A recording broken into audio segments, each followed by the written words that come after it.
Welcome दोस्तों। Cell और battery में हम देखेंगे आज एडिशन सेल। और एडिशन सेल को निकिल आयरन सेल भी कहा जाता है।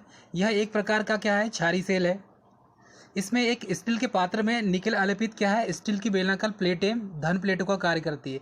तो स्टील की एक बेलनाकार प्लेट जो पॉजिटिव प्लेट का काम करती है, और इन प्लेटों में कुछ पॉकेट्स बने होते हैं, और उन पॉकेट्स में आयरन हाइड्रेट FeOH2 का चूर्ण भरा जाता है, और जो निगेटिव का काम करेगी, अर्थात नेगेटिव प्लेट का एनोड का काम करेगी।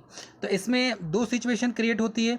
एक तो निकिल आलेपित जो होगा वो स्टील की बेलनाकार प्लेटों को हम जब जोड़ेंगे तो ये पॉजिटिव प्लेट का काम करेगी, और उसके बाद सेकंड जो होगा, पॉकेट के अंदर आयरन हाइड्रेट FeOH2 का चूर्ण जो भरा होगा वो एनोड प्लेट मतलब निगेटिव प्लेट का कार्य करेगी। दूसरी बात, इसमें इलेक्ट्रोलाइट के रूप में पोटेशियम हाइड्रोक्साइड KOH का यूज़ किया जाता है, और उसके साथ में और मिश्रण के रूप में लिथियम हाइड्रेट LiOH का मिश्रण प्रयोग किया जाता है। आइए हम डायग्राम से समझते हैं। ये है इस साइड वाला पॉजिटिव टर्मिनल होगा, ये पॉजिटिव टर्मिनल है, और ये जो सेकेंड साइड है ये निगेटिव टर्मिनल कहलाता है। उसके बाद यहाँ देखेंगे गैस रिलीज़ करने के लिए यहाँ पर वेंट प्लग बना होता है। तो ये गैस रिलीज़ करने के लिए क्या होगा, ये वेंट प्लग होगा।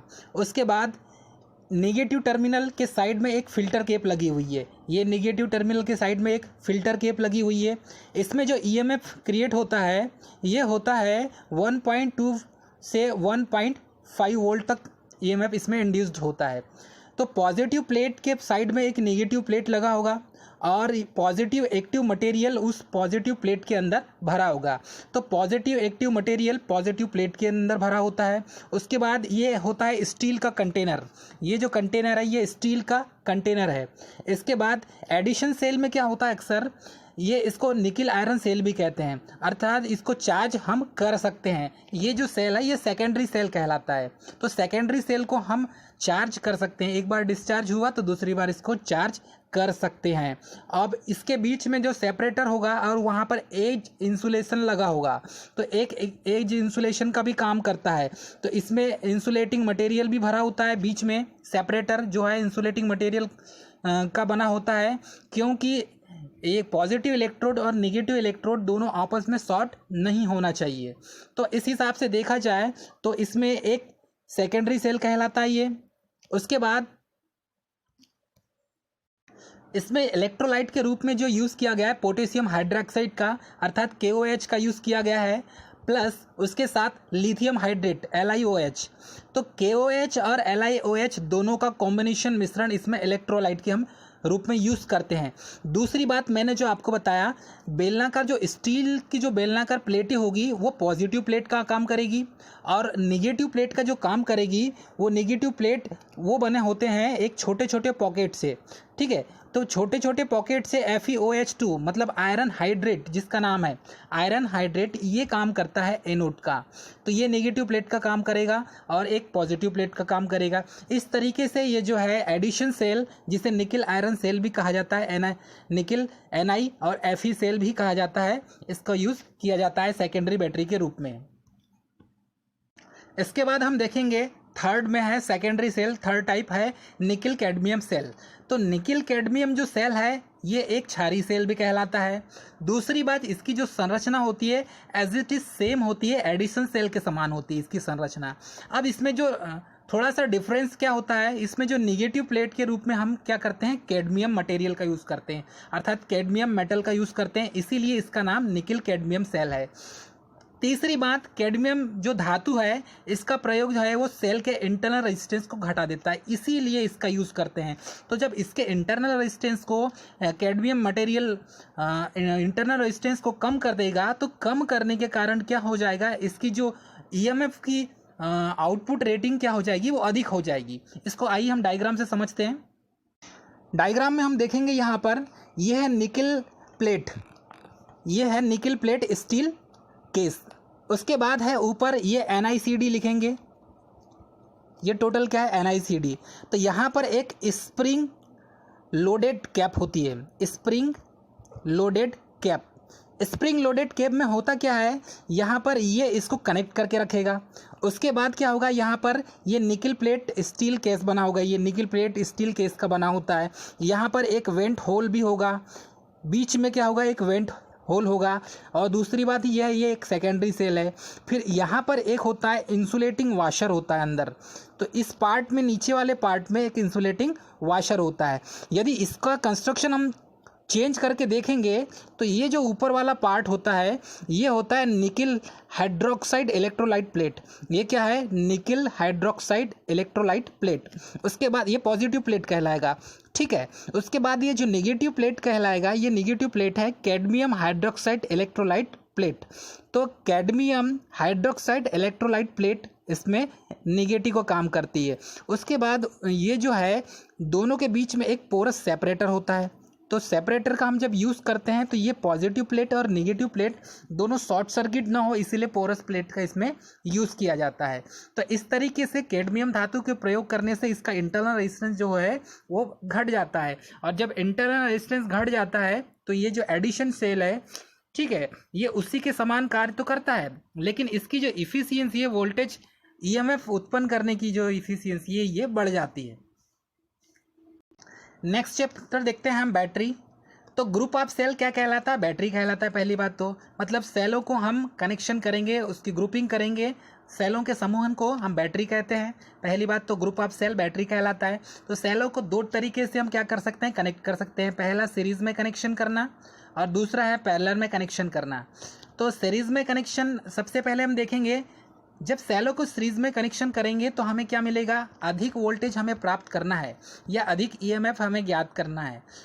हमें ईएमएफ अधिक चाहिए, उस कंडीशन में क्या करेंगे, हम सेलों को सीरीज में कनेक्ट करेंगे।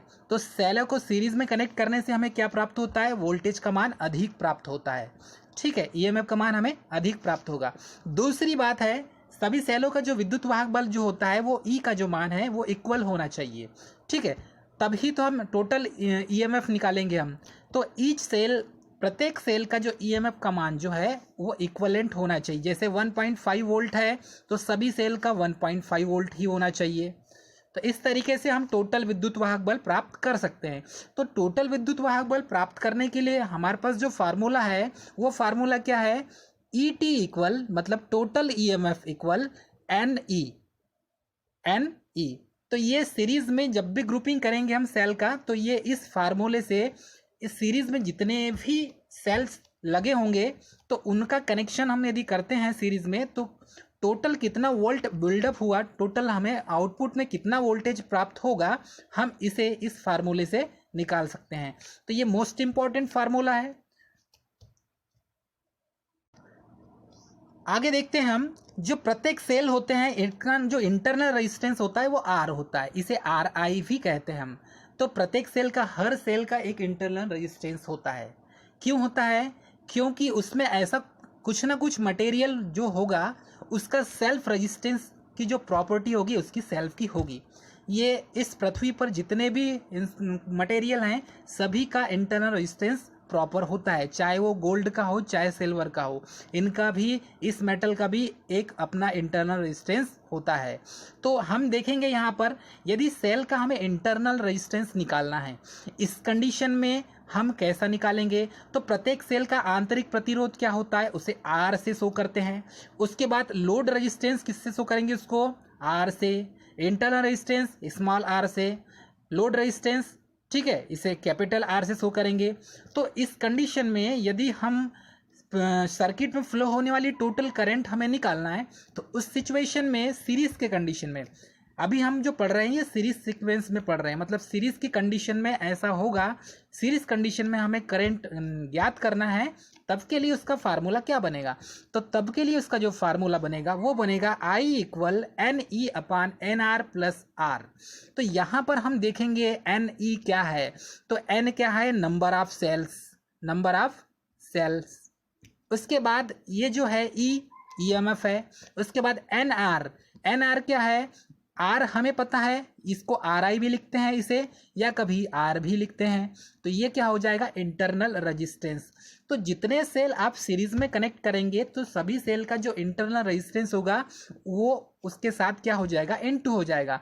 मतलब नंबर ऑफ सेल्स के साथ इंटरनल रेजिस्टेंस जो हो जाएगा वो उसका गुणा हो जाएगा, प्लस उसके साथ ऐड हो जाएगा लोड रेजिस्टेंस, मतलब सर्किट में जितना लोड लगा होगा उसका रेजिस्टेंस। तो इस तरीके से I equal N E upon n R plus r हो जाएगा। ये फार्मूला सीरीज में सेलों के जो फ्लो होने वाली सेलों में करंट है उसका मान, टोटल करंट हम निकाल सकते हैं इस फार्मूले से। इसके बाद हम देखेंगे यहाँ पर बाहरी जो लोड होते हैं, ठीक है, और आंतरिक प्रतिरोध इंटरनल रेजिस्टेंस, उसकी अपेक्षा अधिक सेलों को श्रेणी क्रम में जोड़ना चाहिए। इसका मतलब ये है कि जो बाहरी लोड रेजिस्टेंस होते हैं और जो इंटरनल रेजिस्टेंस की अपेक्षा अधिक हो, मतलब इंटरनल रेजिस्टेंस की अपेक्षा यदि अधिक है, मतलब इंटरनल रेजिस्टेंस कम है और लोड रेजिस्टेंस अधिक है, तो हमें कैसा करना चाहिए, रेजिस्टेंस। तो इसमें जो है सेलों को हम क्या करेंगे, सीरीज में जोड़ेंगे, तो हमें क्या आउटपुट अच्छा मिलेगा। इसके बाद देखते हैं हम पैरेलल सेल देखेंगे हम। तो पैरेलल सेल में क्या होता है, पहली बात तो समांतर में सेलों को कनेक्ट करने की विधि है ये पहली बात। तो ये पहला सेल हो गया, ये पॉजिटिव नेगेटिव, ये दूसरा सेल हो गया पॉजिटिव और ये नेगेटिव, ठीक है, ये पॉजिटिव ये नेगेटिव।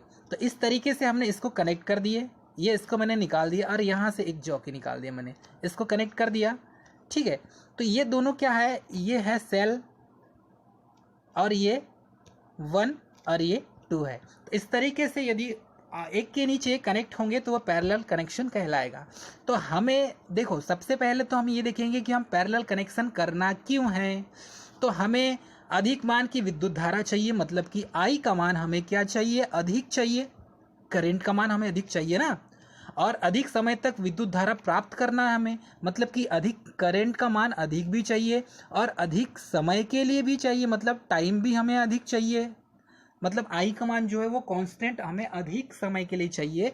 तब की कंडीशन में हम क्या करते हैं, पैरेलल में कनेक्शन करते हैं सेलों का, ठीक है। इसके बाद हम देखेंगे जब सेलों को पैरेलल में कनेक्शन आप कर देंगे तो उसके बाद सेलों में जो उत्पन्न विद्युत वाहक बल होता है उसे हम कैपिटल ई से शो करते हैं। किससे शो करते हैं, कैपिटल ई से। तो टोटल ईएमएफ कैसे निकालेंगे हम, तो जो टोटल ईएमएफ होगा वो टोटल ईएमएफ इक्वल ई, ये फार्मूला पैरेलल के लिए अप्लाई होता है। मतलब हमें टोटल सेल का ईएमएफ निकालना है, तो ये सेल का ईएमएफ इस टाइप से हम निकालेंगे इस फार्मूले से, ठीक है। इसके बाद प्रत्येक सेल का क्या होता है, आर, मैंने बताया आर आई लिखा होगा या कहीं आर लिखा होगा, तो ये इंटरनल रेजिस्टेंस होता है। दूसरी बात, इसमें जो आर लिखा हुआ है कैपिटल आर, ये लोड रेजिस्टेंस होता है, ठीक है। और सर्किट में फ्लो होने वाली जो टोटल करंट होती है वो आई होती है। तो अब इसके लिए हम फार्मूला देखेंगे। तो इसका फार्मूला क्या हो जाएगा, I equal E upon R plus are upon n. इसका मतलब ये हुआ हमें टोटल करंट निकालना है, सर्किट में फ्लो होने वाली करंट। तो ई मतलब EMF upon R plus are upon N. ये जो आर अपान एन है, ये एन क्या है, नंबर ऑफ सेल्स, आर क्या है, लोड रेजिस्टेंस, और ये स्मॉल आर क्या है, ये है इंटरनल रेजिस्टेंस। तो इस फार्मूले से हम क्या करेंगे, पैरेलल में फ्लो होने वाले पैरेलल में जितने सेल लगे हुए हैं उनमें जो फ्लो होने वाली जो करंट है उस करंट की रेटिंग हम इस फार्मूले से निकाल सकते हैं कि इस जितने भी सेल लगे हैं इनमें कितनी करंट फ्लो हो रही है, हम इसको इस फार्मूले से हम ज्ञात कर सकते हैं। इसके बाद देखेंगे हम यहाँ पर जो बाहरी लोड रेजिस्टेंस जो होता है, मतलब कि एक्स्ट्रा जो बाहर से लोड रेजिस्टेंस आर हम जब कनेक्ट करते हैं, और जो इंटरनल रेजिस्टेंस होता है सेल का, मतलब लोड रेजिस्टेंस आर एल और इंटरनल रेजिस्टेंस जो है आर आई, ये जब यदि बराबर होते हैं, इस सिचुएशन में क्या हो जाएगा, हमको सेलों को क्या करेंगे, हम ग्रुपिंग मिक्सिंग ग्रुपिंग करेंगे, मतलब कि कुछ सीरीज में भी जोड़ेंगे और कुछ पैरेलल में भी जोड़ेंगे।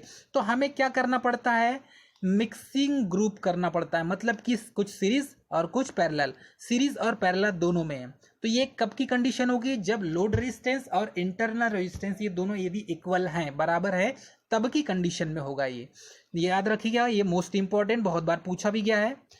उसके बाद हम देखेंगे जब बाहरी लोड रेजिस्टेंस जो है आर एल का मान और इंटरनल रेजिस्टेंस की अपेक्षा कम हो तो आर का मान, ये जो है आर एल का मान या आर का मान, यदि आर का मान कम है तब जो ये इंटरनल रेजिस्टेंस जो है, तो सेलों को इसको कब इस कंडीशन में जोड़ेंगे, हम पैरेलल में जोड़ेंगे।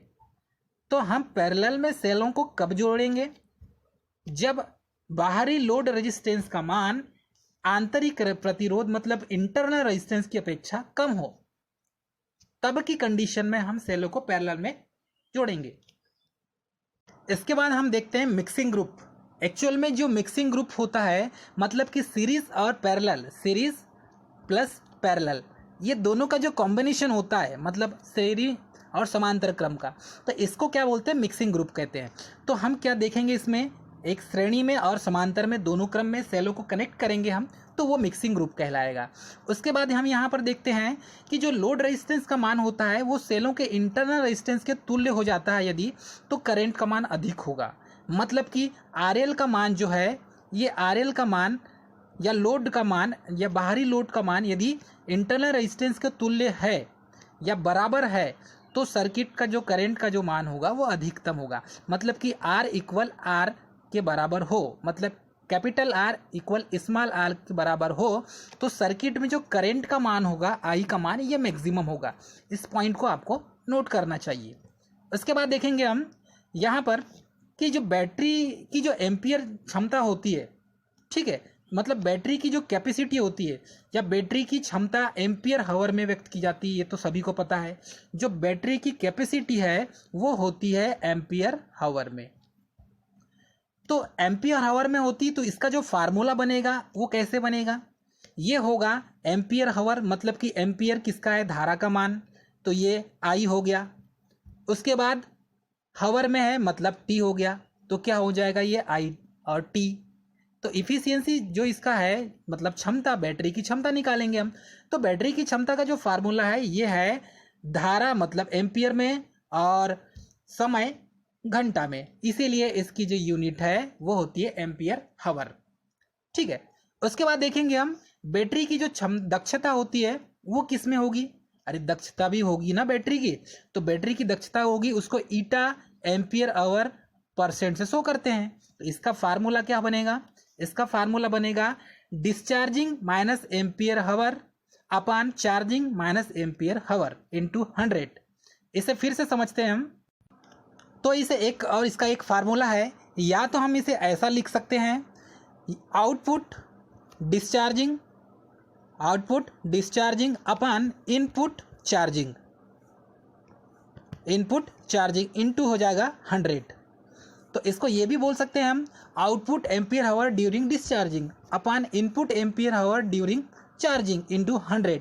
तो इसमें एक फार्मूला इसका ये भी बनता है, शॉर्टकट में हम इसे लिखते हैं I D into T D upon I C into T C. मतलब ये टी सी जो है, ये सी जो लिखा हुआ है ये चार्जिंग का है और ये डी का है डिस्चार्जिंग। तो आई डी जो लिखा है वो डिस्चार्जिंग करंट होती है और टी डी जो है वो डिस्चार्जिंग टाइम है, और इसमें जो आई सी लिखा हुआ है ये चार्जिंग करंट है और जो टी सी लिखा है वो डिस्चार्जिंग टाइम है। तो इस तरीके से इस फार्मूले को से हम क्या करते हैं, बैटरी की एम्पियर हावर एफिशिएंसी ज्ञात करते हैं। तो इसमें जो बैटरी की एम्पियर हावर एफिशिएंसी होती है वो होती है 90 से 95। कितनी परसेंट होगी, 90 से 95। तो लेड एसिड बैटरी की भी जो एफिशिएंसी होगी वो 90 से 95% होगी, याद रखिएगा, ये मोस्ट इंपॉर्टेंट है, बहुत बार पूछा भी गया है। अब जैसे हमने इसके पहले एम्पियर हावर एफिशिएंसी देखा था, वैसे ही हमें वाट हावर एफिशिएंसी भी निकालना है। तो वाट हावर एफिशिएंसी मतलब WH निकालना है, तो WH हमें एफिशिएंसी भी निकालना है, तो इसका भी एक फार्मूला है। तो बैटरी की वाट हावर एफिशिएंसी निकालने का जो है उसे परसेंट, ठीक है, वाट हावर में ऐसा शो करते हैं। ठीक है, इसका फार्मूला क्या बनता है ये भी देखेंगे। तो इसका फार्मूला जो बनता है, ये फार्मूला होता है डिस्चार्जिंग वाट हावर अपान चार्जिंग वाट हावर इनटू 100। यदि ऐसा समझ में नहीं आता तो हम इस तरीके से ही बोल सकते हैं इसे कि परसेंट इफिशियंसी बराबर output ampere hour during discharging upon input ampere hour during charging into average voltage during discharging upon average voltage during charging. तो इस तरीके से मैंने जो बोला है ये फार्मूला आप लिख सकते हैं। तो इस तरीके से इसका जो फार्मूला बनेगा मैं वो बताता हूँ आपको शॉर्टकट में। ये फार्मूला बनेगा V D into I D into T D upon V C into I C into T C. तो मैं बताना चाहूँगा यहाँ पर ये जो टी डी है, टी डी क्या बताया था मैंने आपको, डिस्चार्जिंग टाइम, सभी स्टूडेंट्स ध्यान दें, ठीक है। और टी सी बताया था मैंने चार्जिंग टाइम, वी सी हो जाएगा चार्जिंग वोल्टेज और वी डी हो जाएगा डिस्चार्जिंग वोल्टेज। तो इस तरीके से इस इक्वेशन से हम क्या कर सकते हैं, वाट और एफिशिएंसी सभी स्टूडेंट इसे निकाल सकते हैं। अब यहाँ पर देखेंगे इसकी जो इफ़िशियंसी होती है, इसकी वाट और इफ़िशियंसी होती है ये 80 to 85% होती है। या ऐसा नहीं बोल सकते, तो कहीं कहीं ऑब्जेक्टिव में क्वेश्चन में लिखा होता है इफ़िशियंसी 72% to 80%, तो 72 से 80% भी हो सकता है कहीं ऑप्शन में लिखा हुआ, या 80 से 85 भी लिखा हो सकता है। दोनों सिचुएशन में आप चेक कर सकते हैं। तो ये लेड एसिड बैटरी का वाट आवर एफिशिएंसी है WH। इस तरीके से आप इसे निकाल सकते हैं, ठीक है।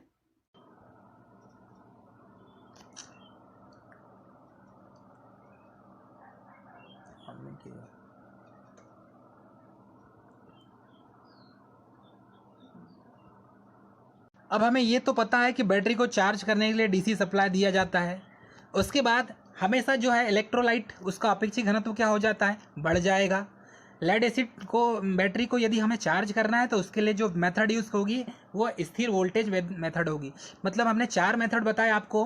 पहला कांस्टेंट करंट चार्जिंग मेथड, दूसरा मैंने बताया आपको कांस्टेंट वोल्टेज चार्जिंग मेथड, और तीसरा बताया मैंने आपको ट्रिकल चार्जिंग मेथड, और चौथा मैंने बताया आपको बैटरी चार्जर मेथड। तो इससे सबसे अच्छा होगा कांस्टेंट वोल्टेज चार्जिंग मेथड। तो लेड एसिड बैटरी को हमें यदि चार्ज करना है तो व्यवहारिक रूप से जो मेथड हम यूज़ करते हैं वो करते हैं स्थिर वोल्टेज मेथड, मतलब कांस्टेंट वोल्टेज चार्जिंग मेथड। तो इस मेथड से हम बैटरी को अक्सर चार्ज करते हैं। अब हम देखेंगे जो प्लेटों का रंग जो होता है वो सफ़ेद कैसे होता है।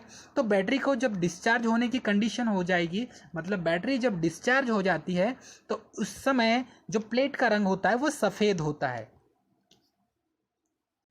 अब जैसे ही बैटरी फुल चार्ज होगी तो एनोड का कलर क्या हो जाएगा, एनोड पे प्लस चार्ज होता है। तो जैसे ही बैटरी फुल चार्ज हो जाएगी तो जो चार्जर बैटरी का जो एनोड का जो कलर होगा वो हो जाता है ब्राउन। क्या हो जाएगा, ब्राउन कलर, मतलब चॉकलेट कलर हो जाएगा, चॉकलेट कलर हो जाता है।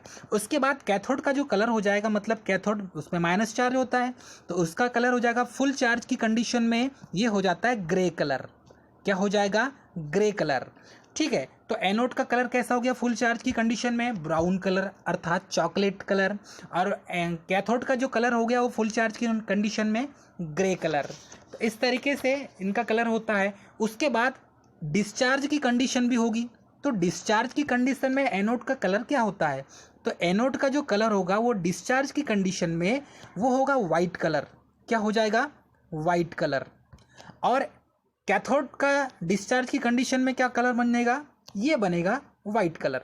मतलब कि देखो फुल डिस्चार्ज की कंडीशन में दोनों का जो कलर बनता है वो वाइट बनता है हमेशा। कौन सा बनता है, वाइट। तो वाइट कलर कौन सी सिचुएशन में बनता है, ये हो जाएगा एनोड और कैथोड का फुल डिस्चार्जिंग की कंडीशन में। और चार्जिंग की कंडीशन में मैंने बताया आपको फुल चार्ज की कंडीशन में एनोड और कैथोड का जो कलर होता है उसमें से एनोड का जो कलर है वो ब्राउन कलर होता है अर्थात चॉकलेट कलर, और कैथोड का जो कलर होता है वो होता है ग्रे कलर होता है, ठीक है। अब हम ये देखेंगे कि चार्जिंग की कंडीशन में क्या होता है। देखो चार्जिंग की कंडीशन में जो लेड एसिड सेल है वो क्या करता है, विद्युत ऊर्जा को रासायनिक ऊर्जा में कन्वर्ट करता है, ये सभी को मालूम है, ठीक है। और लेड एसिड बैटरी को चार्ज किया जाता है तो पॉजिटिव प्लेट लेड पर ऑक्साइड बनाती है, हमेशा ध्यान रखना। लेड एसिड बैटरी को जब चार्ज करते हैं तो लेड पर ऑक्साइड पॉजिटिव प्लेट बनाती है और निगेटिव प्लेट क्या बनाती है, स्पंजी, मतलब लेड बनाएगी ओनली। तो इस तरीके से ये चार्ज होती है, मतलब केमिकल इलेक्ट्रिकल एनर्जी को क्या करेगा, केमिकल एनर्जी में कन्वर्ट करता है और अपने पास स्टोर करके रखता है। उसके बाद है जो बैटरी की जब ओवर चार्जिंग होने की कंडीशन में क्या होता है, इसका इंटरनल रेजिस्टेंस जो है आर का मान जो है ये बढ़ जाता है। कब की कंडीशन में, जब ओवर चार्ज हो जाएगी बैटरी, तो उसके साथ साथ क्या है, उसमें वाटर जो होता है वो वाटर भी कम हो जाएगा, है कि नहीं। और गैस क्या करेगा, वेंट प्लग से इमिशन करने लगेगा, गैस बाहर निकलने लगेगी। तो इससे हम समझ जाएंगे, और अब गैसों का अधिक उत्सर्जन होगा इसमें। तो इलेक्ट्रोलाइट लेवल में जो क्या होता है, ईएमएफ आप लेड एसिड सेल, तो लेड एसिड सेल का जो ईएमएफ होता है ईच सेल का, प्रत्येक सेल का 2.2 वोल्ट होता है। ध्यान दीजिएगा, ये सेकेंडरी सेल की बात कर रहे हैं, मतलब लेड एसिड सेल की बात कर रहे हैं। तो लेड एसिड सेल का जो ईएमएफ होता है 2.2 वोल्ट होता है, याद रखिए। और जो इंटरनल रेजिस्टेंस होता है ईच सेल, मतलब सेकेंडरी सेल जितने भी हैं या लेड एसिड सेल जितने भी है, इनका जो ईएमएफ होता है, इंटरनल रेजिस्टेंस जो होता है ये होता है 0.01 ओम। मतलब प्रत्येक सेल का इंटरनल रेजिस्टेंस 0.01 ओम होगा। ये सेकेंडरी सेल की हम बात कर रहे हैं। और ये जो सेल का किस पर डिपेंड करता है इंटरनल रेजिस्टेंस, पहली बात तो मैं बताना चाहूँगा, सेल का जो इंटरनल रेजिस्टेंस है वो एरिया प्लेट मतलब एरिया प्लेट के एरिया पर डिपेंड करेगा। उसके बाद डिस्टेंस बिटवीन टू प्लेट्स, मतलब दो प्लेटों के बीच की दूरी पर भी डिपेंड करेगा। उसके बाद तीसरा है स्पेसिफिक ग्रेविटी ऑफ इलेक्ट्रोलाइट, मतलब इलेक्ट्रोलाइट की स्पेसिफिक ग्रेविटी पर भी डिपेंड करेगा। और चौथा है उसका टेम्परेचर ऑफ प्लेट्स, मतलब प्लेट का टेम्परेचर, और दूसरा इलेक्ट्रोलाइट का टेम्परेचर, ये दोनों पर डिपेंड करेगा, ठीक है। और जो टर्मिनल वोल्टेज होता है, देखो 0.01 वोल्ट क्या हो जाएगा, ये तो इंटरनल रेजिस्टेंस हो जाएगा 0.01। तो अब हमारे पास बचेगा टर्मिनल में वोल्टेज कितना मिलेगा हमें, तो टर्मिनल में जो वोल्टेज मिलेगा वो हमें मिलेगा 2.1 वोल्ट। कितना मिलेगा, 2.1 वोल्ट। ये भी याद हमें रहना चाहिए। इसमें एक चीज और मैं बताना चाहूंगा, जो कैपेसिटी ऑफ सेल, मतलब सेल की जो कैपेसिटी होती है, सेल की जो कैपेसिटी होती है वो कैसी होती है। तो discharge cell of terminal voltage, जब डिस्चार्ज की कंडीशन में सेल का टर्मिनल वोल्टेज कितना होगा डिस्चार्ज की कंडीशन में, तो वो होता है 1.8 वोल्ट होता है, ठीक है। कितना होगा, 1.8 वोल्ट होगा। उसके बाद capacity of cell unit ampere hour, तो एम्पियर आवर उसकी कितनी होगी, ये भी मैंने बता दिया आपको, ठीक है। तो किसी भी सेल का जो ईएमएफ है वो डिपेंड किस पर करता है, किसी भी सेल का जो ईएमएफ मतलब वोल्टेज या ईएमएफ किस पर डिपेंड करेगा, वो करेगा नेचर ऑफ इलेक्ट्रोलाइट पर। किस पर डिपेंड करेगा, इलेक्ट्रोलाइट पर, नेचर ऑफ इलेक्ट्रोलाइट पर। और दूसरा डिपेंड करेगा नेचर ऑफ इलेक्ट्रोड पर। तो पहला तो इलेक्ट्रोलाइट और दूसरा है इलेक्ट्रोड, दोनों पर डिपेंड करेगा, याद रखिए सभी स्टूडेंट। और क्वांटिटी ऑफ इलेक्ट्रिसिटी किस पर होगी, वो एम्पियर हावर पर करेगी, मतलब कि आई इंटू टी पर, करेंट और टाइम पर डिपेंड करेगी, ये एम्पियर और एफिशिएंसी। तो इसमें क्या होता है, कितनी करंट कितने समय तक सप्लाई देगी, ये जो क्वांटिटी ऑफ इलेक्ट्रिसिटी है, मतलब कि इसी को हम शो कर सकते हैं एम्पियर हावर से, ठीक है। तो हमेशा जैसे कार में जो बैटरी यूज़ करते हैं वो लेड एसिड बैटरी यूज़ करते हैं, ठीक है। तो कार की जो बैटरी में लेड एसिड बैटरी का जो एम्पियर हावर कैपेसिटी होती है वो होती है 30 से 60 एम्पियर हावर। तो कार में जो हम यूज़ करते हैं वो कितनी होती है, 30 से 60 हावर। कितनी होगी, 60 एम्पियर हावर। ये कार की बैटरी का है। फिर ट्रक की बैटरी का, तो ट्रक की बैटरी का लेड एसिड कैपेसिटी एम्पियर हावर जो होगी वो होगी 100 से 150 एम्पियर हावर। यह आपको पता रहना चाहिए, ठीक है। यहाँ पर हम बात करेंगे हाइड्रोमीटर की, और हाइड्रोमीटर का भी यूज़ करते हैं। तो हाइड्रोमीटर जो है, अब हाइड्रोमीटर का यूज़ जब हम करेंगे तो ये कैसा होगा, हाइड्रोमीटर कहाँ यूज़ किया जाता है, तो स्पेसिफिक ग्रेविटी यदि आपको ज्ञात करना है तो वो हाइग्रोमीटर का यूज़ करेंगे हम। किसका, हाइड्रोमीटर का, हाइड्रोमीटर। तो स्पेसिफिक ग्रेविटी ज्ञात करना है, आपेक्षिक घनत्व, बैटरी का आपेक्षिक घनत्व ज्ञात करना है, तो हम हाइड्रोमीटर का यूज़ करेंगे। तो हाइड्रोमीटर क्या करता है, इलेक्ट्रोलाइट का आपेक्षिक घनत्व ज्ञात करता है। और हमेशा specific gravity cell of electrolyte की कोई यूनिट नहीं होती। तो सबसे ज़्यादा मैं बताना चाहूँगा आपको, इसमें इंस्ट्रूमेंट कौन सा होता है, हाइड्रोमीटर यूज़ होता है स्पेसिफिक ग्रेविटी मेज़र करने के लिए। और दूसरा है ह्यूमिडिटी, ह्यूमिडिटी मतलब आर्द्रता मेज़र करने के लिए। ये दोनों में कन्फ्यूज़न होता है। आर्द्रता मेज़र करने के लिए, मापने के लिए होता है ये हाइग्रोमीटर होता है। क्या होता है, हाइग्रोमीटर। तो यहाँ पर दो चीज़ हो गई, एक तो हो गई हाइड्रोमीटर, हाइड्रोमीटर, और दूसरी हो गई हाइड्रोमीटर। ठीक है, हाइग्रोमीटर। तो जिसमें ग लगा होगा हाइग्रोमीटर, ये आपेक्षिक, ठीक है, ह्यूमिडिटी ज्ञात करने के लिए की जाती है।